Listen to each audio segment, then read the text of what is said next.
saudara sekalian, kita berjumpa kembali dalam acara program Janji Manis. Dimanapun saudara, atau saya bro and sis lah ya, biar gampang nih kita bertemu dalam program Janji Manis. Dimanapun saudara, bro and sister dimanapun berada, mari kita menonton YouTube ini menjadi berkat buat kita sekalian. Dan kiranya saudara yang menonton dan saya juga diberkati dalam berkat-berkat dan kemuliaan Tuhan. Mari kita berdoa sebelum memulainya. Tuhan Yesus, kami mau merenungkan bagian firman Tuhan.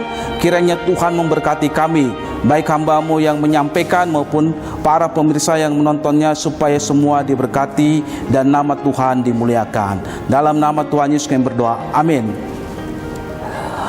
Saudara sekalian, kita hari ini mengambil tema damai sejahtera bagimu. Kalau kita lihat dari Kolose pasal 3 ayat ke-5 sampai ke-17, itu kita bisa melihat bagaimana ciri manusia yang baru.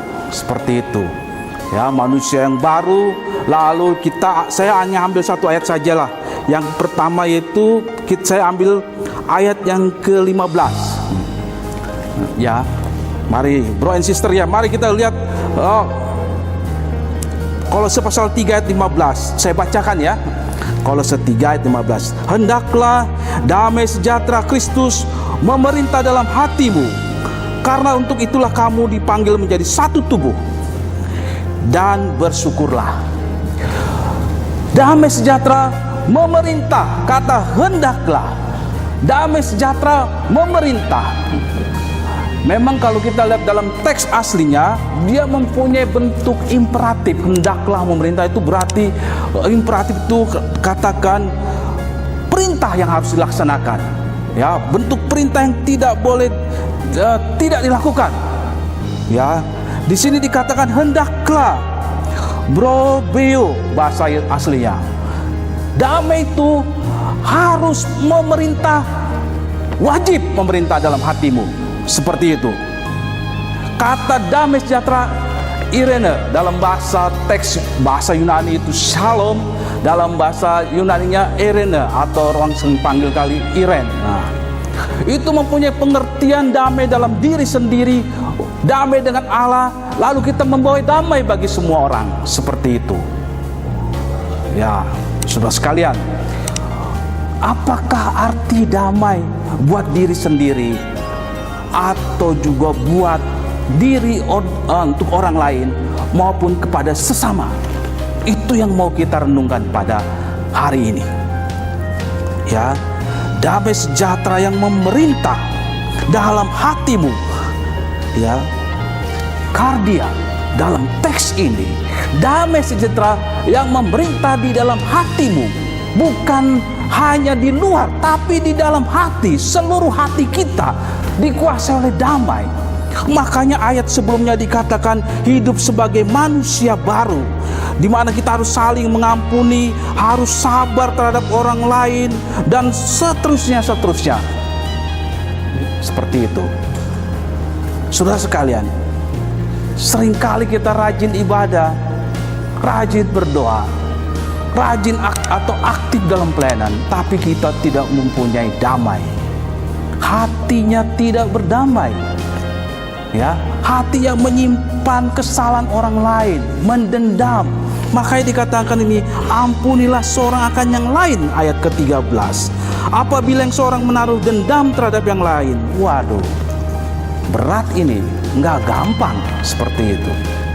Ya, kita bisa melihat di sini bahwa kita dipanggil untuk membawa damai, memerintah, karena itulah kamu dipanggil menjadi satu tubuh.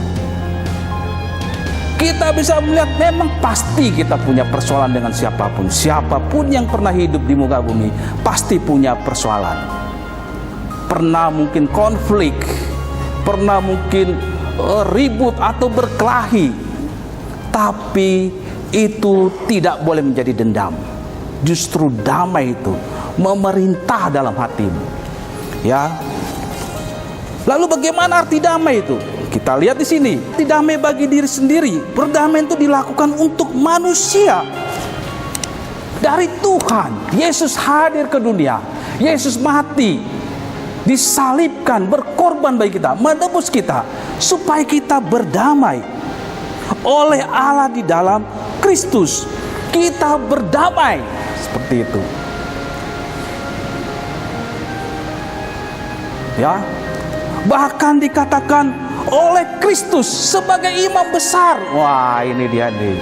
Ini imam besar yang betul-betul imam besar, bukan sebutan saja, bukan panggilan saja. Kenapa? Mari kita lihat di Ibrani pasal 2 ayat ke-17.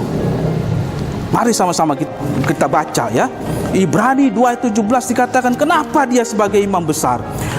Ibrani 2 ayat 17. Itulah sebabnya maka dalam segala hal ia harus disamakan dengan saudara-saudaranya, supaya ia menjadi imam besar yang menaruh belas kasihan dan yang setia kepada Allah untuk mendamaikan dosa seluruh bangsa. Imam besar itu yang mendamaikan dosa seluruh bangsa, menaruh belas kasihan.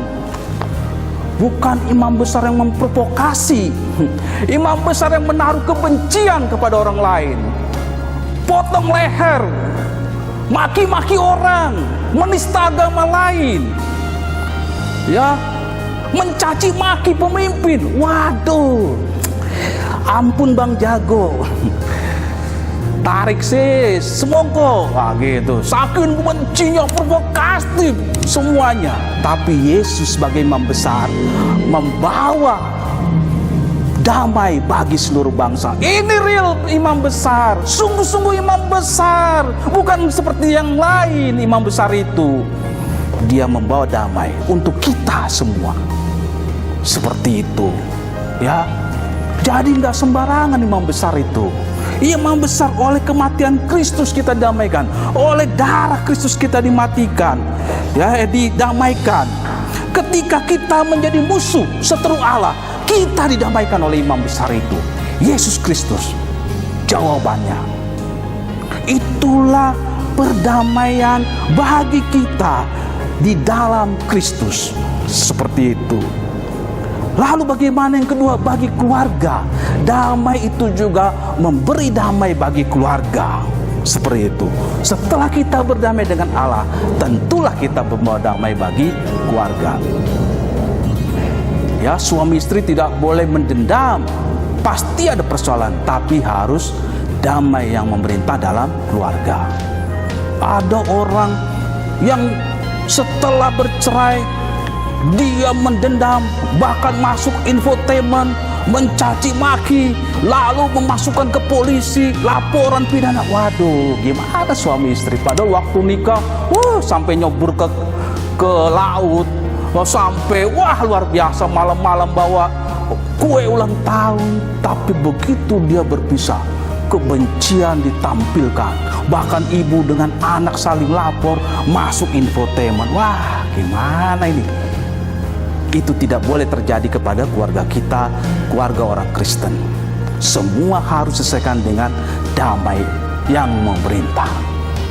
Lalu yang ketiga, arti damai bagi semua saudara-saudara atau sesama manusia, yaitu dengan kita berdamai dengan Allah, maka tugas kita membawa damai bagi semua orang sesama. Ya, Matius 9 ayat 9 katakan, berbahagialah. Coba kita buka lagi. Buka Matius 5 ayat 9, berbahagialah orang yang membawa damai, karena mereka akan disebut anak-anak Allah. Saudara dipanggil Tuhan untuk berdamai dengan sama, menjadi saksi yang membawa perdamaian. Dimanapun saudara, di kantor, di rumah, di lingkungan, bahkan saudara berkhotbah, harus membawa damai yang memerintah dalam hatimu. Sudahkah saudara berdamai? Berdamai dengan Allah, berdamai dengan lingkungan keluarga, berdamai bagi sesama. Demikianlah renungan kita pada hari ini. Kiranya damai sejahtera Allah memerintah dalam hatimu. Tuhan Yesus memberkati. Mari kita berdoa. Tuhan Yesus, kami bersyukur, berterima kasih untuk renungan hari ini. Kiranya Tuhan menolong kami. Jikalau kami ada masalah dengan siapapun, dalam keluarga, dalam gereja, jemaat, dalam lingkungan, dalam pergaulan, dalam usaha atau bisnis, biarlah kami mempunyai hati yang berdamai dengan siapapun, sebagai bukti bahwa kami manusia yang dikuasai oleh damai sejahtera Allah dan menjadi berkat bagi sesama. Dalam nama Yesus kami berdoa. Amin. Saudara sekalian, saya percaya kita semua diberkati. Amin. Oleh karena itu, jikalau saudara menonton ini bisa membagikan atau men-share renungan ini kepada siapapun, saudara sekalian, pada keluarga, handai tolan atau teman-teman. Dan biarlah renungan ini menjadi berkat bagi sekalian. Salam damai dalam Kristus. Tuhan memberkati. Amin. Dalam hati